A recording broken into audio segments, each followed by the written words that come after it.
Hey there, it's me, Tia Torres, and welcome to another episode of Wild Instincts. So I know I've talked a lot about the relationship building and the trust um, that you have to, build between you and the animal you're working with. Um, I would say with dogs, especially, um, I think dogs just unconditionally are just predisposed to trust us. And they shouldn't, honestly, they shouldn't. Not with the abuse and neglect that we see, but they do. And they forgive. I think cats, if we're talking about domesticated animals, cats kind of, take a step back and go, yeah, I don't know, you know?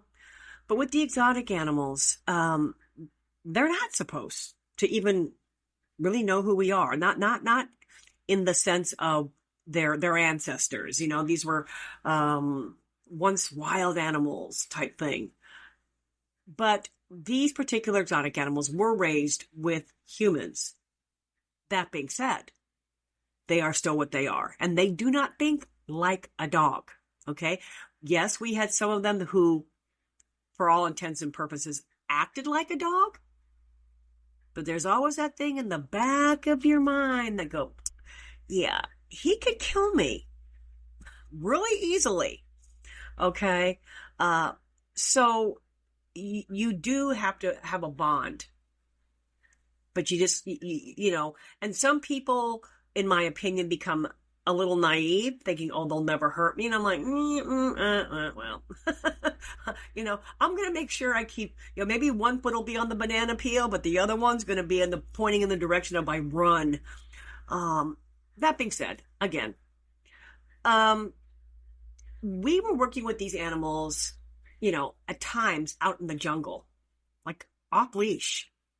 And it was a really scary thing to have to do, as I have talked about in some past episodes, with the wolf dogs running away at the botanical gardens, Sarah the tiger running off, and we found her in a pasture of cows. Thankfully, she didn't kill any of them. So it's always a chance you take. And maybe that is why I am so nervous about doing off-leash dog work to this day. I'm like, no, I'm not letting my dog off-leash. Maybe it's from all the PTSD I went through in Sri Lanka. But there was one particular scene that was amazing to watch the animal work off-leash. Okay.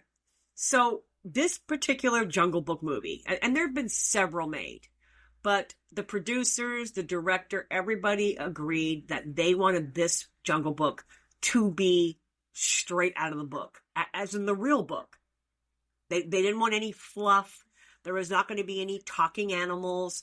They wanted the real story. So everything was done and every little detail was done to just portray everything that was in the book. And one of those things, as I talked about earlier, was, I think they called it the Lost City. And this is the part in the movie, in the cartoon, in the book, where this temple has been abandoned for years and all the primates take refuge there. And that's where King Louis, the character, the head orangutan, that's where his empire is, okay? And so the production company found the best of the best artists in Sri Lanka, and they built a replica of the Lost City. And, as I stated before, it was out of wood and styrofoam. And it was just beautiful. Like, you could not tell that it was not the real thing. Now, it was mainly a false front, but they built enough of it to where we could film inside of it and get on, climb up it and whatnot. So this one particular scene called for, there was some bad guys in the movie, and this particular bad guy was getting chased by the character Bagheera, which is the black leopard or Black Panther, whatever you choose to call him. And of course, we were not about to have the actor portraying the bad guy do this.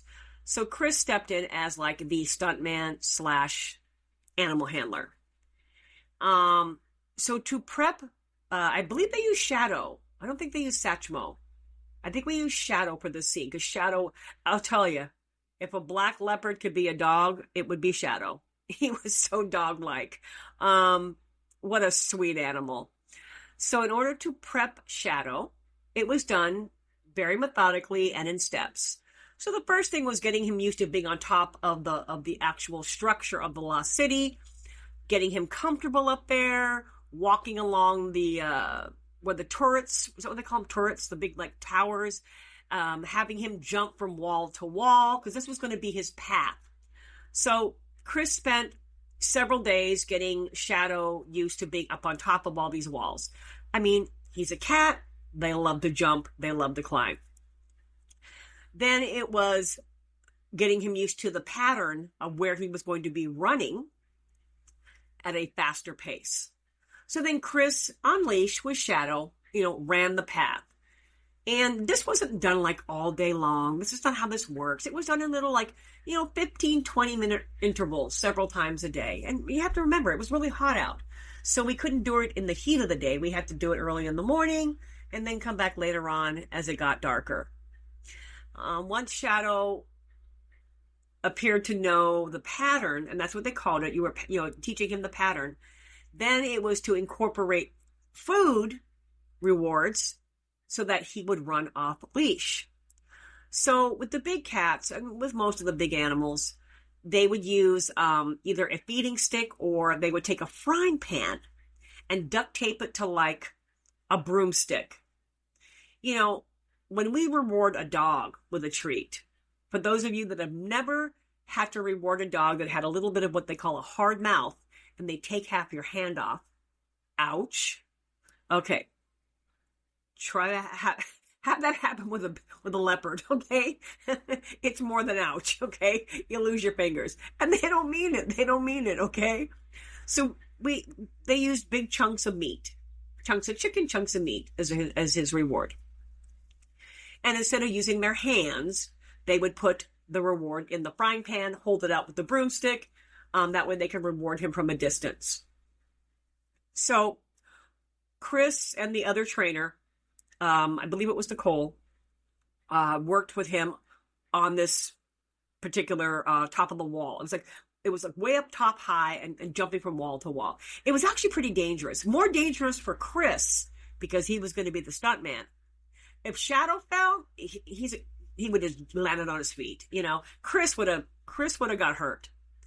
So the prep took, I don't know, I want to say a week or so, teaching Shadow this pattern, starting off at a close distance and then spreading it out, turning him off leash.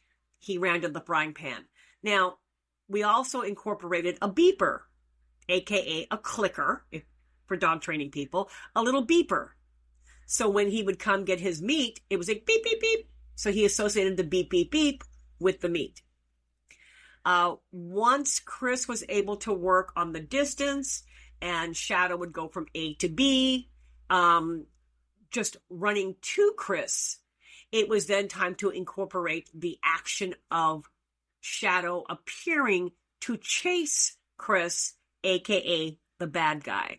So you had Shadow playing Bagheera, and you had Chris playing the bad guy.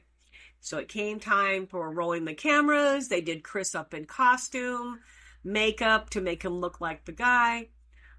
Chris went over and hung out with Shadow. Hey, buddy, it's me. I may smell a little different. I may look a little different, but it is me. And it came time for the shot to be shot. And, it's a lot of anxiety. Shadow could have easily decided, hey, I just don't feel like doing this. And they jumped off the wall and off into the jungle he went to go be with his friends, Although in Sri Lanka, they had spotted, I think they call them jaguars there, spotted jaguars. And it came out amazing. That's all I can say. Nicole held on to Shadow on her end. Chris took off running across the top of the walls. And we're talking these walls. I'm looking out my window here. They were probably like 30 feet, 40 feet up in the air. Like it was not just like on top of a little wall. They were up there because it had to look like a palace. And there goes Chris running across doing the scene. And then Chris, somebody on the other side of Chris, okay, where Chris was running to, had the frying pan and the beeper. Because Chris couldn't hold on to it because he was being filmed. So another trainer, got in front of Chris on the other end. Beep, beep, beep. Come on, Shadow. So Shadow took off running. In the scene, it looked like Shadow was chasing Chris, but actually, he just wanted to go get his reward. Thankfully, he did not pass Chris up and knock Chris off the wall, and it came out great. So it was really cool to see the amount of time put into training these animals. And it's like, if only half the dog trainers were that methodical and that patient and really spent the time it took to properly train a dog, we would have a lot of really, great relationships out there and a lot better trainers. If you get these trainers that are in it for the quick buck, I can train your dog in 1 week for a mere cost of $4,000. And sadly, these people fall for it. So, it's sad. Again, I am fortunate that I learned the right way. Well, this is in memory of Shadow. He would come to live with me after the Jungle Book. He was getting old, slowing down. And funny little story about Shadow. We had some pretty bad weather where I lived in California. And one particular winter, I want to say winter, we had a really bad rain. And the mountain collapsed. We had a mudslide. And the mudslide crashed into... It took out some of my wolf dog enclosures, and the wolf dogs ran off. I mean, we caught them, but they ran off. Got into my big cat enclosures and tipped Shadow's huge cage-like enclosure up on end. Shadow could have easily gotten out. He didn't even go anywhere. He just stayed on top of his dead box. Like, hey, what just happened? He was such a good boy. Oh, Shadow. He was such a... And you know what? It was interesting because, I'd always had a love for black cats. He was the biggest black kitty cat, the coolest black kitty cat I ever had. Yeah. All right, everybody. Well, as they say, stay wild and always follow your instincts.